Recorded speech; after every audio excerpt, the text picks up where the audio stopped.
Oh man, I hate Mondays. Nah, man, it's Tuesday. Wait. What day is it?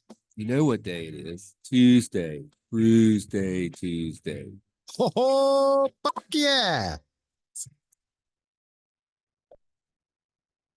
Grab a cold one. It's Brewsday Tuesday. Here's DreZ and Big Nate. Popping tops on a Tuesday, a long overdue Brewsday Tuesday. It is DreZ alongside my partner in crime, Mr. Big Nate, is popping tops with me. Does yours smell funny as well? How does that Okay. smell? Okay, so it's not just me. No, as I think I mentioned before we even started this show, I'm a little worried about these ones. So it's been, I don't know, 5 years since I went on my trip, but round two of the cruise beers is here. And these are all beers that came from Belize. Now, for those that don't know, Belize is a little country down there. I believe it borders Mexico. I believe so. You believe so? Well, either way, one thing I did notice, I just popped the Mine Beer Lager beer. That the whole label is in English at least, so I can read it to you, which is nice. It says manufactured by Caribbean International Brewing Company in Carmelita Village, Orange Walk District, Belize. And it says Belize CA, which throws me off because I think it's California, but that stands for something. Central America? Yes, thank you. Central America. Down from Central America, this bad boy. And it says with the purchase of this product, you have contributed one I don't remember what they call their units of Money? money. Yeah, one whatever that little symbol means to the CIB Charity Foundation. Nice. So this is the lager. Charitable. It is a clear glass bottle. If you're watching on the Facebook or the YouTube, that's another reason why it's got me worried. Yeah. Bottles. That's why everybody's going to canning. I think it's better for the environment. It's maybe a little easier, and I think it keeps the taste and quality of the Product beer a little fresher. bit fresher and nicer. But we'll see. As soon as I pop this, I just got that smell of skunk beer. Yeah. So And then I've got the Mine Beer Stout. Same situation with the unit of money being contributed to their charitable foundation. You are a international philanthropist, DreZ. you know it. 6.3% ABV, and I'm just struck by the label here. I know, like, obviously this is a real company, Caribbean International Brewery Company Ltd. But I feel like this could have been made in someone's basement. Yeah. Well, It's- so this beer was in Belize, and so when we got to Belize, I quickly realized that there was Belize beer that I could try and get and bring back. The main one that I kept seeing everywhere was Belican, which we'll drink next in the next round. Um, and while we were in Belize, that was the beer that I drank. So I have not tried either of these. These ones came back. These are brand new. These will be brand new check-ins for me. And again, I was really excited because the Belican must be it's like you know, Cerveza de Belize, like it's the big one. And I did find that in cans. So I feel like Yeah, say that one I've actually heard of. that I think is going to taste a little bit better. I'm pretty sure it's much more mass produced. They know what they're doing over there. So we'll see. We'll see how that round tastes. But in the meantime, we can enjoy this mine beer from down. That's what it was. It wasn't made in a basement. It was made in a mine. Mm-hmm. When I first, that's the other thing. When I first saw the label, I thought that said wine beer. I'm like, wine beer? What the hell is that? Yeah. So these ones we snagged just at the port. I was able to just it was kind of like anytime you're at a anytime you go anywhere and order a drink, they open it there for you. So I had to ask specifically, like, hey, can I buy this? Can you not open it? And one place was like, yeah, I can do that. I need to put it in this bag and you have to take it away and you can't, I was like, that's totally fine. And then I did end up wanting to get a beer because we were waiting for the port. There was like this long line at this port. So with Belize, the cruise ship, like it's really shallow water. So you had to take can't remember what they had a name for it, but basically Tinder. you had to essentially, is that what, yeah, I think that was it. Yeah. It was essentially like almost like a little ferry kind of a boat Yeah. to get to the port. Cause you had to, the ship had to park really far off of the island, basically. Probably the most shameful thing about me is that I know a lot about cruises because of Below Deck, a show that Chelsea got my wife and I watching. Okay. Yeah. You watch that show. There are a bunch of different versions and stuff. Yeah, there's too, one. like, My favorite is the ones in the Mediterranean because it's really cool. But there's one that's in like Norway, one that's always hanging around the Caribbean, and then they've launched one that's takes place in Australia. But they've also got one where you can ride sailing yachts. That but one's I was pretty gonna cool, say too. it's not like cruise ships. That's like they're like it's super yachts. Yeah. Okay. Well, I've never seen that show, but there you go. That there's some good stuff coming out of it. You do know. So what was you say? Tink? Below Deck. No, the Oh, Tinder. tender. Yes, the tender. So you had to take a tender over there, and they were really hammering it in your head that because of this, there's going to be a long line to like, you got to give yourself plenty of time to get to and from. And when we got back to the port after we went and did our excursion and stuff, there was a ridiculously long line wait. And I was just like, oh man, I'm just going to get a beer and just wait in this line. Then I realized, oh, this is for port 2. We're port 1. So this was the long line for a different Princess cruise ship. The Sky one had like no line whatsoever. So we were golden, but I still wanted to have a beer because I wanted to get a check in at the port. And I wanted to try another one of the beers, Belize beers that I hadn't had. So when I get over to this one and I ordered the beer, she said, yeah, you can. Are you going to drink it here? Or are you going to take it? And I was like, well, I was going to take it. She was like, that's fine, but I got to pour it into like a plastic cup. I was like, damn it. Because I wanted a picture of the beer to untap it. So then I was like, that's fine, but you got to pose with it so that I could get this untapped photo. So just some random, like, if you look at my untapped, there's a random lady holding a beer that doesn't look too thrilled to have her photo taken. And that was what that picture one was. What's the tipping culture like in Belize and Mexico? I did meant to ask you that last time. Well, yeah, I mean, I definitely did tip at all of them. When I bought the beer in Mexico, there was like $1 or something left, so I just left that for them. When we did the dinner in Belize, and I'm trying to think.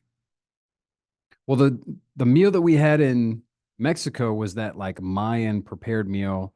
So that was sort of included. But I did see that there was like a little bucket. So I threw, I think, a 5 in there or something as like a little thank you. And then tipped the drivers and I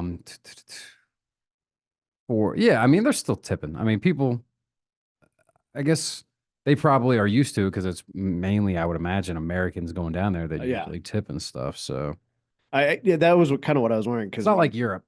Yeah, exactly. You go to Europe, tips almost insulting, and it's always fascinating when you see what they do in other cultures. Well, so I guess I'll get to it.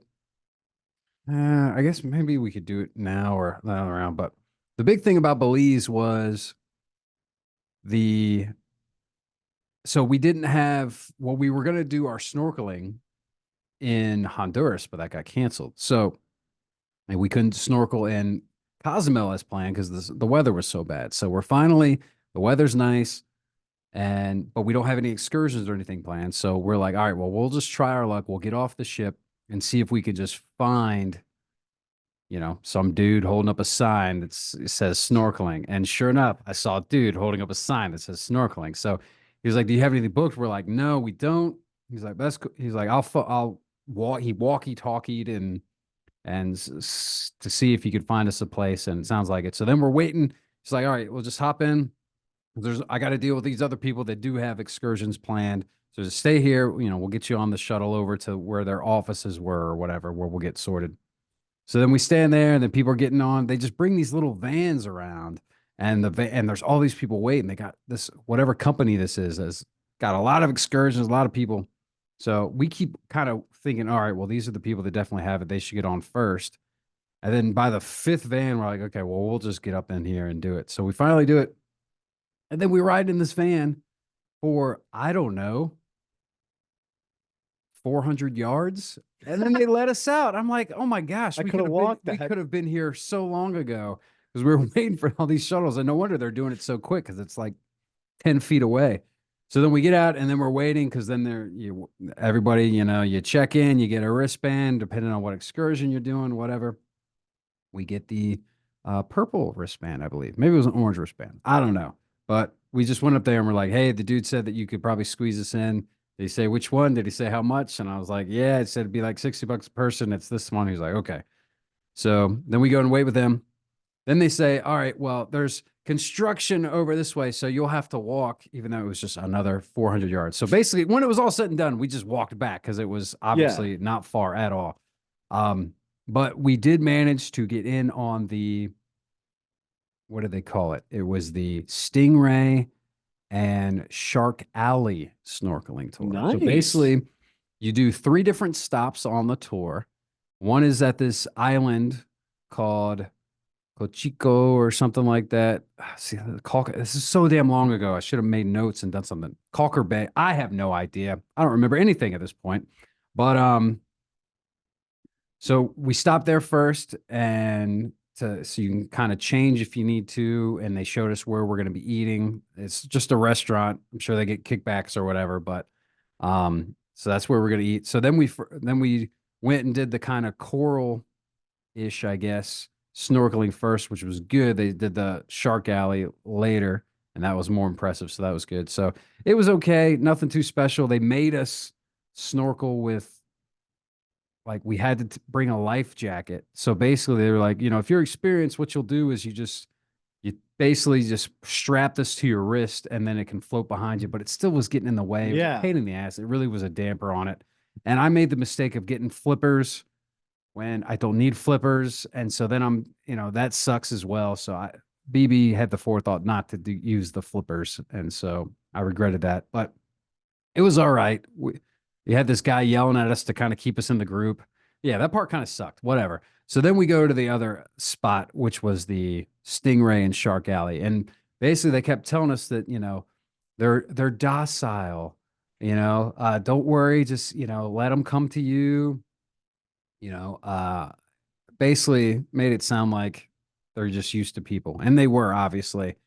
They just start throwing chum or whatever in the water, and all these nurse sharks come up. Oh, okay. And I get confused and I looked it up and I finally figured it out. Because growing up, I had this picture of a nurse shark in my mind, and it's the scary one with gnarly teeth that looks like you No. never want to run into.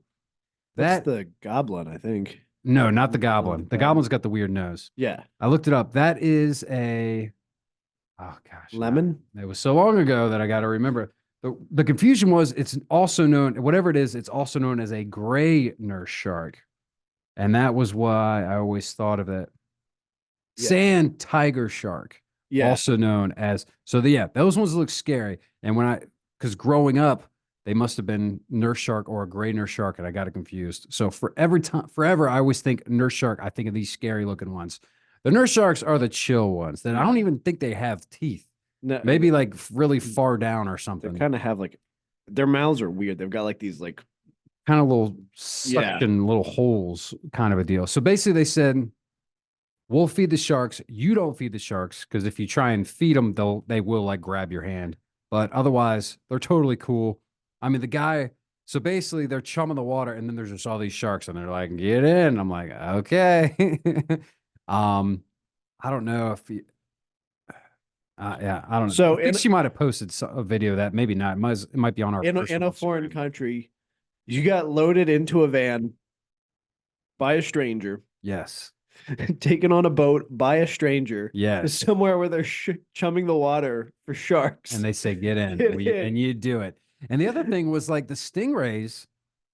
In my mind, I'm like, isn't that what killed Steve Irwin? Like the big nature guy? Like, we're just going in there with these stingrays? Yeah, but Are that was they- like a freak accident. So it's not a common thing. No, I didn't want to bring it up to weird people out, but yeah, the stingrays were totally cool. They come around. They were like One of them just came right behind me and went between my legs, and just like I got almost taken out, and it was just Yeah, they're- doing its thing. They come around, they like suck on your feet. I say they'll, they like they touch tend to you be and- pretty like curious and playful. Yeah. They're really cool. So that was really awesome. I mean, that was very, very cool. The sharks, we got to touch the sharks, we got to touch the stingrays, and it was that was certainly the highlight of probably even the whole trip. It was just really awesome. Then you got back on the boat and they had some rum punch that you couldn't taste any rum, but you know, Taste the punch. yeah, they give you that and some watermelon, and then we go back and hit the restaurant, which the restaurant was okay. Got a beer there, and but with them, it said, you know, and I think we actually got screwed because when I went to pay the bill, the math didn't add up, but I was just like, whatever, and paid it. I think we overpaid, but in my mind, I'm like, okay, that's just more tip or something. I don't know, whatever. But then we had a little bit more time that we got to explore this island because this island was so small. They even told us, he was like, there's 3 roads, so you can't get lost. If worst case scenario would be like, I need middle road, and then you can go back to it. And it's just golf carts. There's no cars on the island because it's that small. I think the entire length of it was like a mile. So we basically did a lap of the island and then came back, and then that was it. That was our little excursion in Belize, which was fun. Let's go ahead and untap these beers. I got some more stories about the ship that I wanted to get to, but we've already been running long and we got more beer to drink. So All right, I'll go first. This Mine Beer Stout. It's not bad. And this could be one of those things where different countries kind of have their different takes on beer, but this tastes more like a red ale and a stout mixed together. really, okay, It's not bad. I mean, it's not optimal. It's not going to be like a 5 or anything, but I drink it. It's pretty solid. The thing that was most off-putting was I initially get into it and it's real carbonated, and I'm like, I don't know about that, but flavor-wise, pretty solid. I'll give it a 3.5. 3.5 on the untapped scale, which is how we like to rate our beers. DreZ Drinks is my handle. Big Nate Danger across from me. If you want to friend us on the application. Yeah, this Mine beer, it's the lager beer. I don't think I said it. 4.7%. So the high end, all those Mexican beers were super low. But it's just like that. I would drink this over there with meals because it essentially tastes like water to me. Not a whole lot of crazy flavor or anything, but not to say it's bad. It's nothing special. So I'll just give it a 3. Pretty basic beer. Mine beer, lager beer. I do like the charitable aspect. I'm assuming and hoping that money actually does do something. Who knows? I just wanted a Pays beer per chum. to have on the show. So here's what we'll do. We'll play a song. We will come back and drink some more Belize beer and our long overdue second round of the cruise show here on 105.3 The Bear. Brewsday Tuesday. Stick around.